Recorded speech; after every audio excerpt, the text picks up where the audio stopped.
Boker Tov les Koulam, bonjour à toutes et à tous, bienvenue à notre rendez-vous quotidien, l'étude du Chita du jour. Aujourd'hui nous sommes le Yom Hamishi, jeudi de la Parashat Kitavo, 14 Yud Dalet Elul 5786.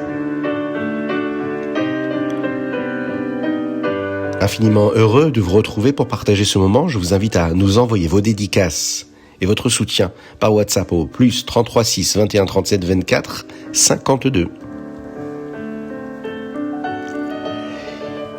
Il y a très longtemps, l'une des pires catastrophes qui pouvaient arriver était la famine.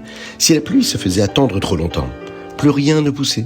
Les champs se desséchaient entièrement. Le bétail pouvait s'affaiblir, tomber malade, et il n'y avait plus assez de nourriture pour tout le monde, à l'époque. Il n'existait ni réfrigérateur pour conserver les provisions, ni grand camion pour acheminer de la nourriture depuis un autre pays, ni vaste réseau de canalisation pour irriguer les terres assoiffées. En temps de famine, le Ham Israël se rassemblait pour jeûner et faire tchouva. Ils se réunissaient dans des lieux de prière, dans les Beth Midrash, dans les choules pour prier Hachem. Ils récitaient des tfilotes particulières afin de lui demander d'avoir pitié, d'avoir de la rachmanout et de faire tomber la pluie. À l'époque de Rabbi Akiva, le Ham Israël a été témoin d'un événement extraordinaire alors qu'une famine sévissait. Rabbi Akiva se rendit à la choule. Il s'avança vers le hamoud et prononça une tfila inédite. Avinu Malkenu, Chatanu Lefanecha. Notre Père, notre Roi, nous reconnaissons nos fautes. À peine avait-il prononcé ces mots que la pluie se mit à tomber. Comprenons que ces paroles possédaient une force, un corps exceptionnel pour implorer la Rachmanout, la miséricorde divine. Le Ham Israël y ajouta d'autres versets débutant par Avinu Malkenu, en les intégrant désormais aux tfilotes de jours de jeûne et des Aseret Yemei Tchouva, les 10 jours entre Rosh Hashanah et Kippour.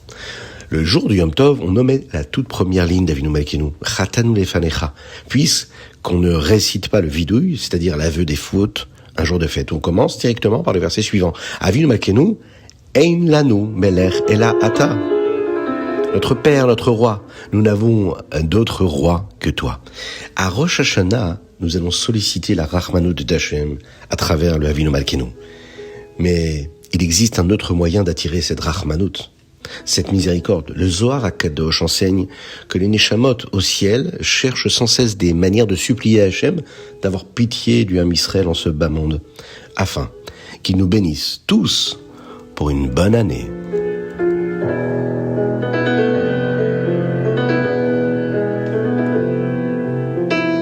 Chumash, Moshe Rabbeinu prépare le Ham Israël à leur entrée en Eretz Israël. Et aujourd'hui, nous allons découvrir ce que fera le Ham Israël sur le Har Gerizim et le Har Eval dès qu'ils auront traversé le Yarden. En traversant le Yarden, le Ham Israël devra se rendre sans attendre vers ces deux montagnes d'Eretz Israël. La moitié des Shvatim se tiendra sur le Har Gerizim, l'autre moitié sur le Har Eval. Tandis que les Lévi'im, qui portent eux le Haron, l'arche, se placeront au milieu. Les Lévi'im prononceront alors des avertissements pour exhorter les Juifs à accomplir la volonté d'Hachem. Tournant d'abord leur regard vers le Har Gerizim, le mont Gerizim, les Lévi'im proclameront que des bénédictions s'attacheront à ceux qui agissent selon les vœux de Dieu. Puis, se tournant vers le Har Eval, ils annonceront les malheurs qui fondront sur eux s'ils s'en détournent. Bien qu'ils ne fassent face qu'à une partie des tribus à la fois, leur message s'adresse en réalité à chaque juif, à chaque proclamation. L'ensemble du peuple répond « Amen ». Et la plupart des fautes mentionnées par les Lévi'im concernent des transgressions commises en secret, à l'abri des regards, là où personne ne vient réprimander le fautif. Le premier avertissement est ainsi formulé. En regardant vers le mont Gerizim, il est dit comme ça. « Béni soit l'homme qui ne fabrique point d'idole et ne l'installe pas en secret. » Et là, tout le Ham Israël répondait « Amen ». Ensuite, il se tournait vers le Har Eval. Et là, il disait l'inverse. « Maudit soit l'homme qui fabrique une idole et l'installe en secret. » Et tous répondaient « Amen ». Voici des autres mises en garde qui sont formulées par les Lévi'im. Il est important de ne pas manquer de kavod, de respect envers ses parents, de déplacer frauduleusement la borne de son voisin pour s'emparer de son terrain. Il est interdit de faire trébucher quelqu'un en lui donnant un mauvais conseil, ce que nous appelons l'ifné hiver. Il est interdit de bafouer les droits d'un converti, un guerre, d'un orphelin, ou même d'une veuve, d'une almana. Nous voyons également en détail toutes les lois qui concernent les mariages interdits, ainsi que toutes les lois des unions interdites d'après la Torah. Interdiction de propager des calomnies, le lachon hara, Et enfin, pour un juge, le fait d'accepter un pot de vin pour faire condamner un innocent par le tribunal, par le Beddin. Ensuite, les Lévi'im proclameront « Béni soit celui qui maintient les paroles de cette Torah, et maudit soit celui qui ne les maintient pas. » Là encore, tout l'âme Israël répondait « Amen ». Moshe Rabbeinu livre à son tour ses propres bénédictions et avertissements. Et nous découvrons une partie de ces brachot aujourd'hui. Il leur dit « Si vous écoutez la voix d'Akadosh Baruch Hu, eh bien vous croulerez sous les bénédictions. Vous serez comblés tant sur le plan matériel que spirituel. Vous quitterez ce monde sans le moindre péché, aussi propre qu'au jour de votre naissance. » Il leur rappelle combien ils ont été témoins de tous les miracles d'Akadosh Baruch Hu accomplis par lui depuis leur sortie d'Égypte jusqu'à ce jour, juste avant d'entrer en Eretz Israël. Pourtant, Moshe souligne qu'Akadosh Baruch Hu ne leur avait pas encore accordé un lev lada'at, un cœur pour comprendre, jusqu'à aujourd'hui. Jusqu'alors, ils percevaient les choses par eux-mêmes, mais désormais Akadosh Baruch Hu insuffle dans l'âme de chacun une vitalité d'une intensité inédite. Ils auront impérativement besoin de ce supplément d'âme pour conquérir et s'implanter en Eretz Israël. Le Rabbi Shlomo Zalman enseigne que le même phénomène se produit chaque année durant les Aseret Yemei Teshuvah. Akadosh Baruch Hu insuffle une chayut, une vitalité particulière dans l'âme de chaque juif. Il nous donne à ce moment-là la force nécessaire pour accomplir notre teshuvah, pour nous rapprocher de lui et décrocher cette inscription pour une bonne année, la Ktiva Vechatima Tova, ainsi qu'une année de délivrance, de Géoula, pour l'ensemble du Ham Israël. Teilim Yom Yud Dalet. Nous lisons aujourd'hui du Teilim 72 au 76, du Aïn Bet au Aïn Vav. Le chapitre Aïn Gimel 73 contient ce verset. Mil b'shamayim v'imcha lo chafatzti ba'aretz. Qui est mien dans les cieux, et auprès de toi je ne désire rien sur la terre. Le Tzemar Tzedek rapporte que le Rabbi Shlomo Zalman expliquait ce verset en ces termes. Ai-je besoin du ciel? Et je ne veux rien de ce que tu possèdes dans ce monde. Rabbi Shlomo Zalman exprimait ainsi qu'il ne courtisait pas les faveurs divines sous forme de récompense. Fût-elle d'ordre spirituel comme le Gan Eden, le Olam Haba, son unique aspiration était Hachem lui-même. Qu'est-ce que cela implique pour nous? Bien, lorsque nous accomplissons une mitzvah, nous ne devons pas focaliser notre pensée sur la récompense que nous en retirerons de la part d'Hachem, même s'il s'agit d'un bienfait spirituel. L'unique boussole doit être notre union intime avec Dieu et l'accomplissement de la mission, la shlichut que nous avons chacun, cette shlichut qu'il nous a confiée pour faire rayonner sa kedusha, sa sainteté dans le monde.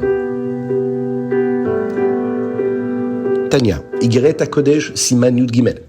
Nous avons découvert dans cette lettre deux profils de juifs. L'un très rigoureux, qui veille à exécuter chaque prescription au millimètre près. Il dose sa tzedaka au plus juste des exigences de la halacha. Et l'autre profil, lui, est moins obsédé par la stricte mesure, et lui est habité par l'élan permanent de donner encore et d'en faire davantage. Puisque ces deux penchants émanent de la kedusha, de la sainteté, chacun de nous le porte en lui. Tout dépend de celui qui domine en premier plan et de celui qui reste en retrait un petit peu plus, qui est caché et voilé dans les traits de caractère de chacune et chacun d'entre nous. Lorsqu'en tant que peuple nous faisons preuve d'un chesed qui dépasse nos calculs, alors Akadosh Baruch Hu nous prodigue en retour un chesed sans frontières, une bonté sans limite. Celle-là, qu'elle nous soit due ou pas. Puisque chaque juif possède cette force au fond de son âme, nous devons l'actionner concrètement. Et le Rabbi Shlomo Zalman nous dit dans le Tanya aujourd'hui, en particulier lorsqu'il s'agit de la tzedaka. C'est alors que nous pouvons implorer Hachem de nous protéger et de pourvoir à tous nos besoins à travers de cette bonté, de ce chesed infini. Hayom, le Hayom Yom d'aujourd'hui nous enseigne à canaliser notre énergie vers ce qui compte vraiment. Le Rabbi Rachab, le Rabbi Shalom Dover a transmis cet avertissement capital aux Chassidim. Il se trouve parfois des personnes qui peuvent se moquer de la vie juive. Et la tentation est grande de s'engager dans un débat ou une polémique pour leur prouver qu'ils ont tort et que nous avons raison. C'est une fausse bonne route.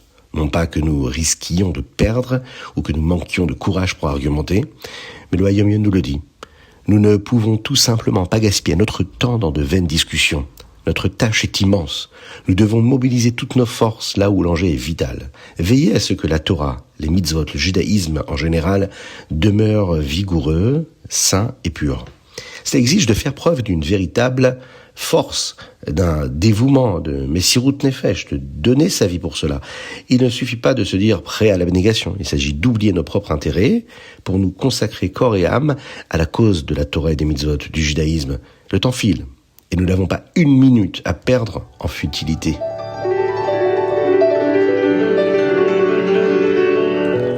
Rambam, chapitre 11. Ce chapitre détaille l'ensemble des modalités pratiques de l'aspersion de l'eau à l'aide de la branche d'hysope, le Eizov, lors de la tahara, de la purification avec la para adouma, la vache rousse.